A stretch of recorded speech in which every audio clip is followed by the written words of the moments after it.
This is Project Management Paradise.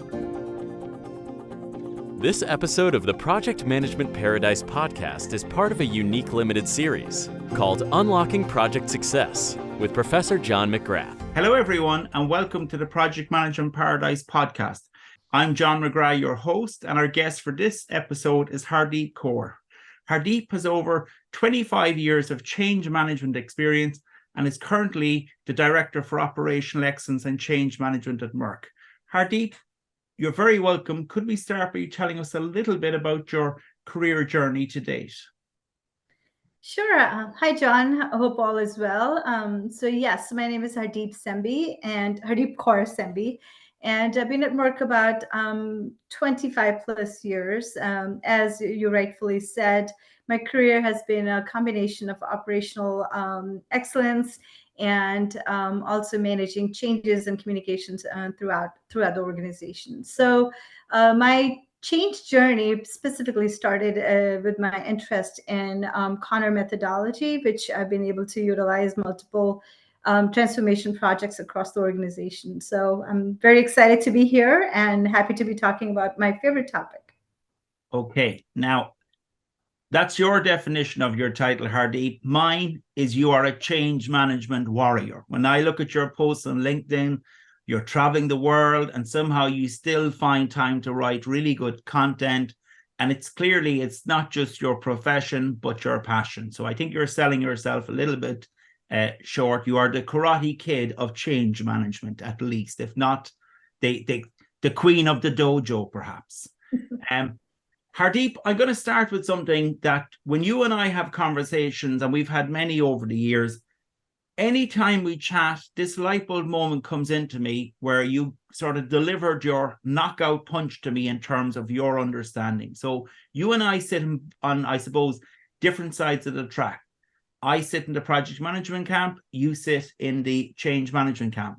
But I think where we have a meeting of minds is around strategy execution. We see both change and project management as vehicles to deliver strategy in organizations.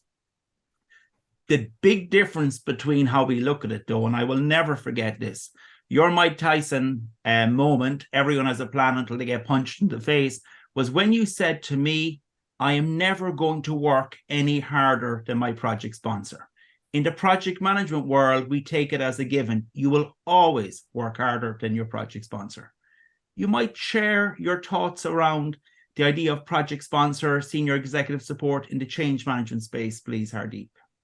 Sure, absolutely. And I do recall that particular conversation very vividly. So yes, I often believe not working harder than the sponsor, but maybe let me start off by just fundamental difference between change initiatives and transformation, which is typically sometimes folks use those terms interchangeably, right? So in general, I think we must recognize that change and transformation are two different things, right? Change is there to sort of modernize and maintain your organization, very much like continuous improvement.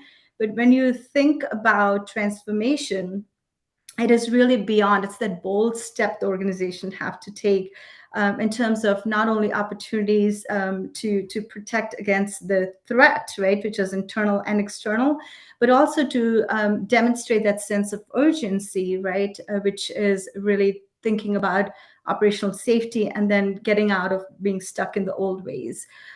So my term that it is really around now work harder than the sponsor is because we're really talking about change management. It's in the people space. So your sponsor plays a very, very critical role in really driving that change, right? They set the tone, they help you legitimize the change, they remove your obstacles, they define the vision. So while they're playing such a critical role, it is very important for them to be in the front, right? Almost like with the machete, creating that environment for the change to be successful. Hence, I believe it is really important that I cannot work harder than them. I can absolutely support them, but not work harder. Okay, so you described the project sponsor as a machete. In our world, we sometimes describe the project sponsor as a seagull. So you might know what seagulls do when they fly in and on top of people. So that's quite different. But all the research tells us in the project management space that if you don't have an effective sponsor, you don't have senior executive support, your project's going to fail. It's in the top 3 causes of project failure on almost every global study that has been done. Based on what you're saying, I think it's even more important. So how do we gauge that? How do you get that fire in the belly from your project sponsor, your change transformation sponsor, perhaps? Sure. There are certain characteristics and attributes to become a sponsor of a project, right? I think they internally have to have that passion, that drive to see that change go through. So I often believe that within an organization, there are multiple factors which actually drives changes, right? So, it could be clearly a process improvement. The project has to serve some competitive advantage, the value creation for your stakeholders, what irrespective the reason being, the sponsor has to demonstrate that passion and that drive, that commitment, role modeling the right behavior, making sure the communication's intact, making sure removing obstacles, making sure the resources are there, making sure the funding is there. So in general, I feel like they play such a critical role of setting the stage for that change to be transformational, depending on, again, the drive for the change. Okay, so that's interesting. It's certainly a different, but it certainly overlaps or intertwines with the project management space. You did mention a methodology at the beginning, and I've actually forgotten that now. What was that methodology again, Hardeep, if you don't mind telling us? Sure. So if you were thinking about, driving transformational changes, I use a methodology called Thrive. But if you're Okay. thinking about change management changes, there's actually quite a few available on the market. So let me know which one you would like me to clarify, and I can certainly do that for you. Yeah, no. I think there's about 10 in the project management space. We've sort of got three trees to pick from. We've got the PMBOK, we've got the Prince 2, and we've got the Agile. But I think in the change space, there seems to be about 10 different models, from ADKAR to Kotters. There's a whole range of them out there. My own thought is you need a hybrid approach. What's your thoughts on change management frameworks or methodologies? Absolutely. So I kind of like, I'm going to say, float around between 3 or 4 of which are my favorite. So ProSci, ADKAR, Connor, and Cotter are the ones which I readily sort of tend to go to. But let me tell you, like, fundamentally, they're all driving the same things, right? Fundamentally, they're driving like this 5 to 6 step process, which is really sort of visioning that change, right? And then getting into planning the change, implementing the change, embedding the change, and then measuring the change, which is the adoption metrics. So irrespective of the methodology, irrespective of the framework, the principles for driving, the change initiative is exactly the same. So personally, I choose between the principles of each one of these, depending on the magnitude, depending on the impact of the change. Okay. Unlike change management, in the project management space, we always have one eye to time, cost, scope, the traditional iron triangle of project management. I'm sure there is a budget in change management and transformation, etc.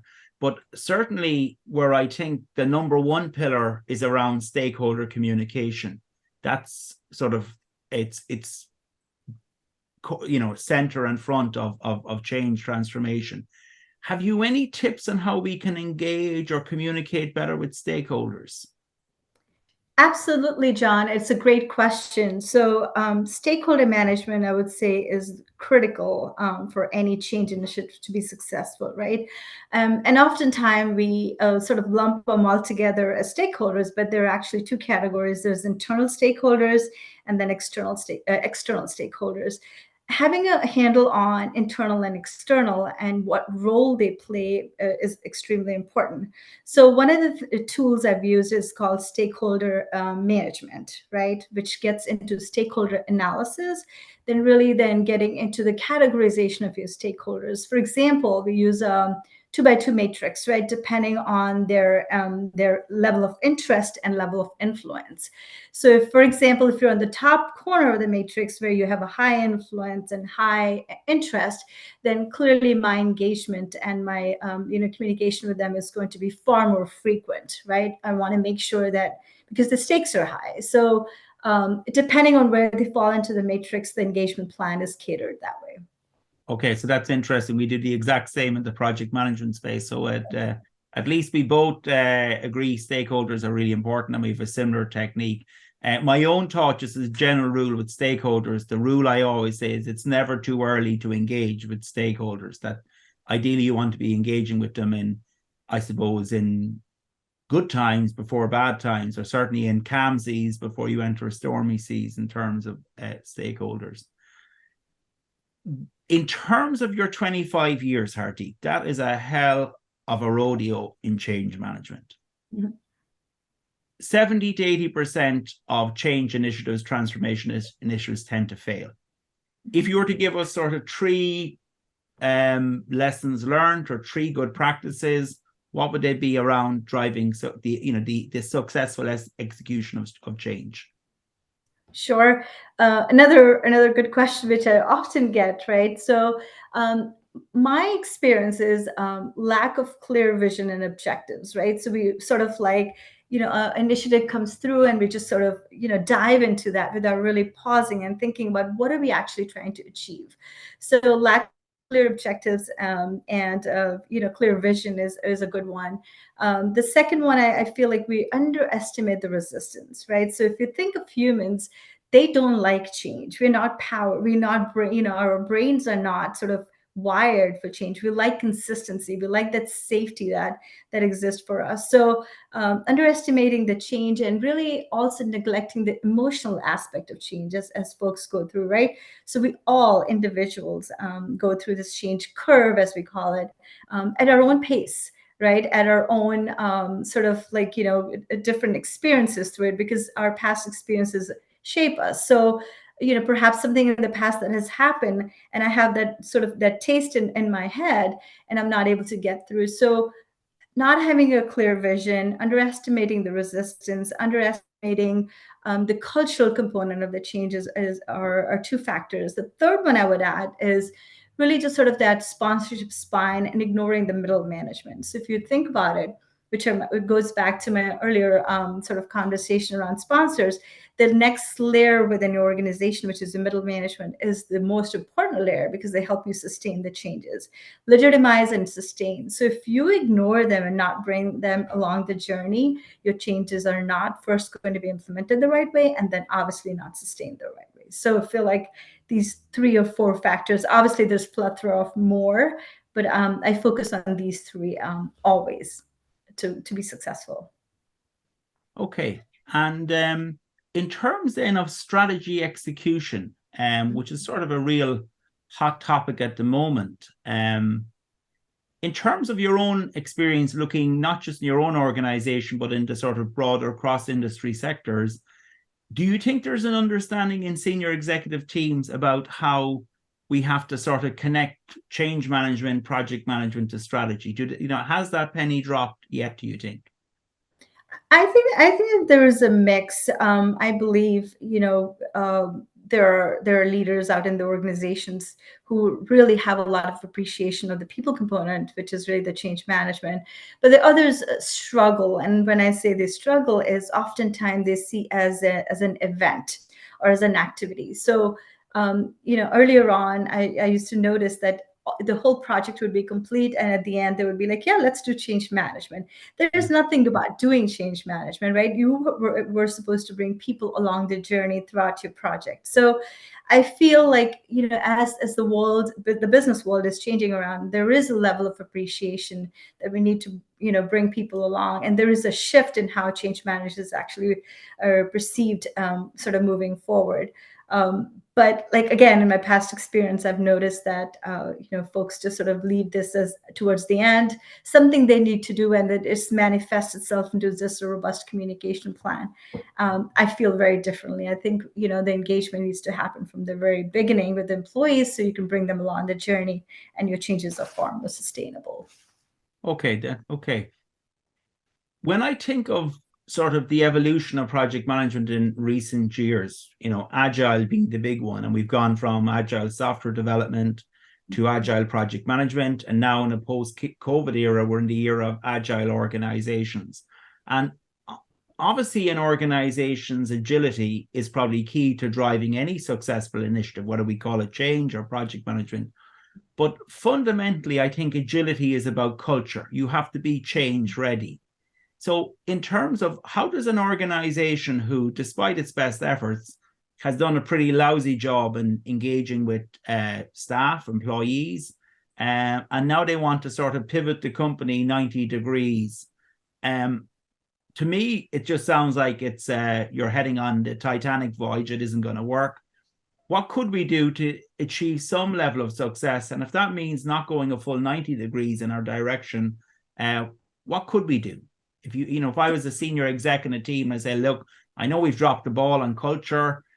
We haven't got a change ready culture, but we got to change, or the business is no longer sustainable. Give me some advice, please.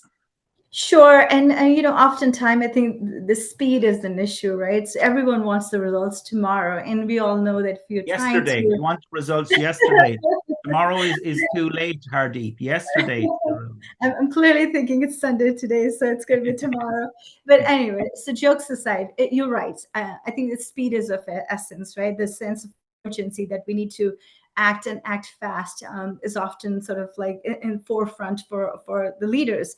But one of the fundamental things I kind of like see the difference in preparing the landscape for the change, right? It really is understanding how is this particular change going to move the ball, if you will. So what I mean by is you have to look at the bigger picture. You have to make this whole transformation more holistic in terms of where does it fit into enterprise, where does it fit into your overall strategy, and with this change, what needle are we actually trying to move? So oftentimes what happens is we take these change initiatives as little, I would say like silo, tasks, and we just are focusing on what needs to happen with that activity. I would encourage us to maybe think about a little bit, think of the bigger picture, think of how it's going to impact the enterprise and which part of the enterprise, because everything in an organization is integrated and connected. So if you just start to look at it, just very small aspect of it or small part of it, it's not going to drive the transformation that you're looking for. It has to be a holistic approach.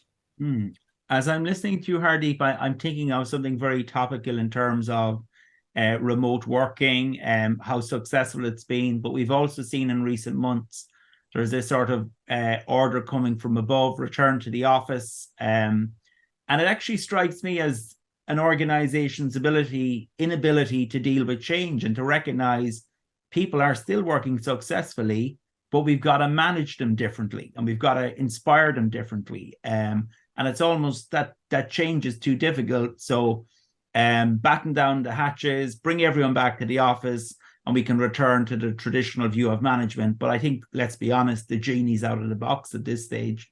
So it actually strikes me as how weak many organizations are at actually responding to a relatively straightforward change. I mean, it's by and large, it's successful. And just telling everyone back in 4 days a week or 5 days a week, there's no further thought to it. That's it. It's almost like an organization can become like an army and just give an executive order, which is really worrying in a time when we recognize our people are our best asset.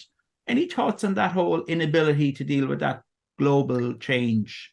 Yeah, it's interesting because I was recently involved in that initiative, as return to office, as we call it, or a hybrid working model.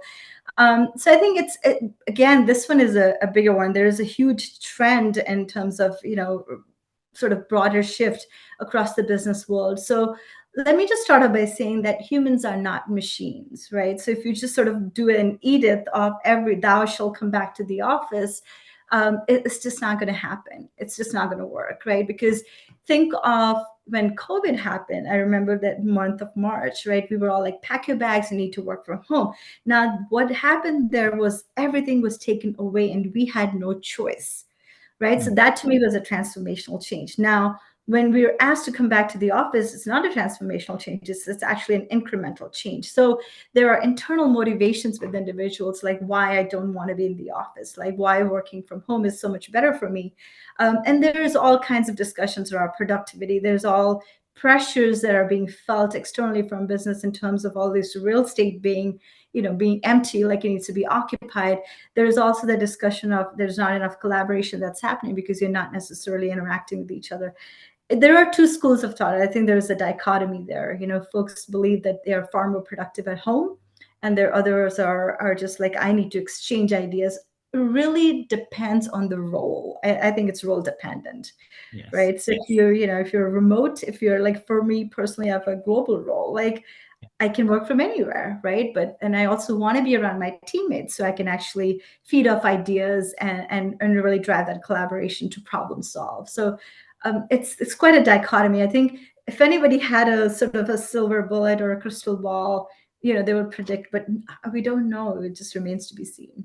Yeah, I think so too. And I think we are global now. And I think it's fundamentally, if you hire good people, you got to empower them and get out of their way. The one thing I do find when I meet people now in person, there's a purpose to meeting. It isn't just to look at a PowerPoint or two, and that's much better. And that might be more social than it is work. But we, online, we tend to do 90% work, 10% social. But maybe when we go to the office, we might do 60% social and 40% work. And I think it's that weird balance that people got to manage themselves and still get things done. I never ask easy questions, Hardeep. In fact, I try and ask you hard questions. You are called Hardeep, so you should get hard questions. Now, in a large-scale complex transformation initiative, which comes first, project management or change management? And we're allowed to have an argument over this if we need to. Interesting. I think there should be no race. I think both of these should be so well integrated, just like a helix in a DNA. I feel both of them come together as you start to really define your mission, your vision for your project, or really your end state. I think the conversation needs to be brought along with the change management as well. So there is no one up, one down. I think it needs to be in parallel. Oftentimes I do notice that, project management has a little bit of an upside because you do want to make sure that you have a strong charter. You want to make sure you have your problem you're trying to solve, your goals and your milestones, and then you can bring the change management along. But not necessarily at the nth hour. You want to make sure that they're very well integrated in terms of what is actually happening in the project. So we've probably disappointed our listeners in that they thought it was a row brewing, but I'm of a similar vein in my thought. I do think organizations push the project management because the progress is far more tangible. It's much easier to see some money being spent, what it's producing, where I think change management is all about intangibles, and that actually makes it more difficult, I think. So I would think that they're almost like two strands in a rope together. They make it stronger. I do think it's a big shortcoming, like you mentioned, people think about change management when they're 85% through the project. Too late, I think, to be honest with you. I think we got to engage far earlier. In terms then, just to try and look forward before we finish, change management, I think, has sort of catapulted out onto the executive sort of radar in a post-COVID era. We've actually seen how some organizations have just responded brilliantly to change. And without change management experts, actually the amazing, it's one thing we've seen is the power of people. People can change. They can empower change far more than executive teams actually probably give them confidence for. But in terms of where do you see it going? And the reason I ask that is, just to give you an example, in the Masters in Project Management I teach, we've now introduced a change management module into it. We didn't have that before. We see it now absolutely key for strategic complex projects. We're also looking at developing a change management diploma in the university, which I will, of course, be asking you to teach on, Hardeep. But where do you see it going in the future?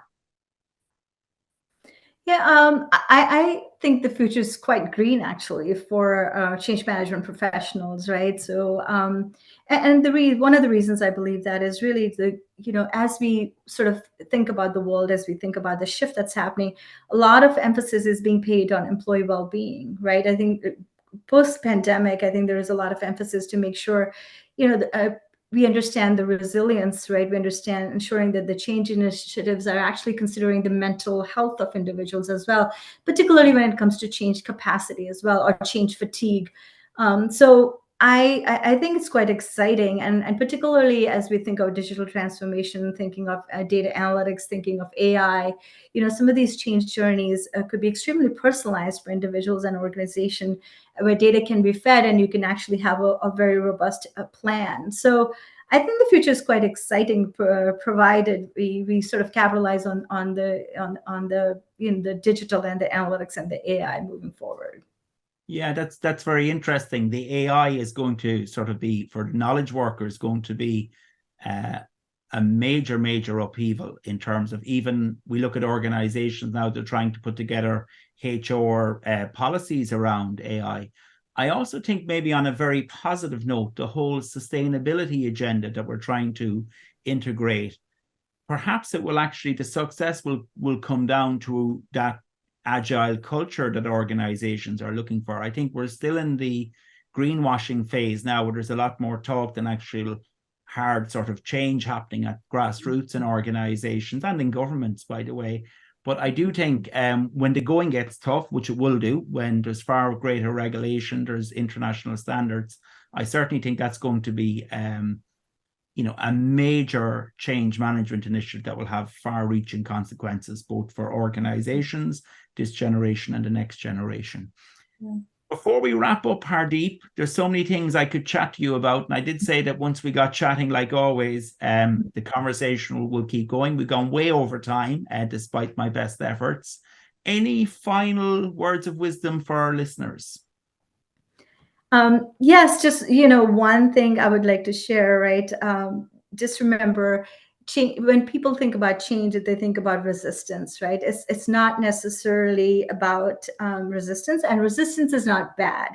It is really just about how do you manage that proactively. So change management is really about managing that resistance proactively, so you're actually successful in sustaining your effort. So I just often, I'm a big advocate for change management, and for me it seems like I don't want it to get a bad name in terms of, like, yes, it's resistance, people are always going to push back. It's actually good. That means people are engaged, right? People actually are motivated to speak up. So think of this as an opportunity to engage your employees and to, as you embark on your transformational journeys. Yeah, and I think there are never simple solutions to complex issues. So Absolutely. Change management is complex, people are complex, but the upside is significant, and that's what we should look at. Hardeep, thank you so much for joining me on the podcast. No doubt we will have many more conversations, and I look forward to you delivering a guest lecture in change management to my students next month. Thank you so much, Hardeep. Thank you, John, for the opportunity. Have a wonderful day.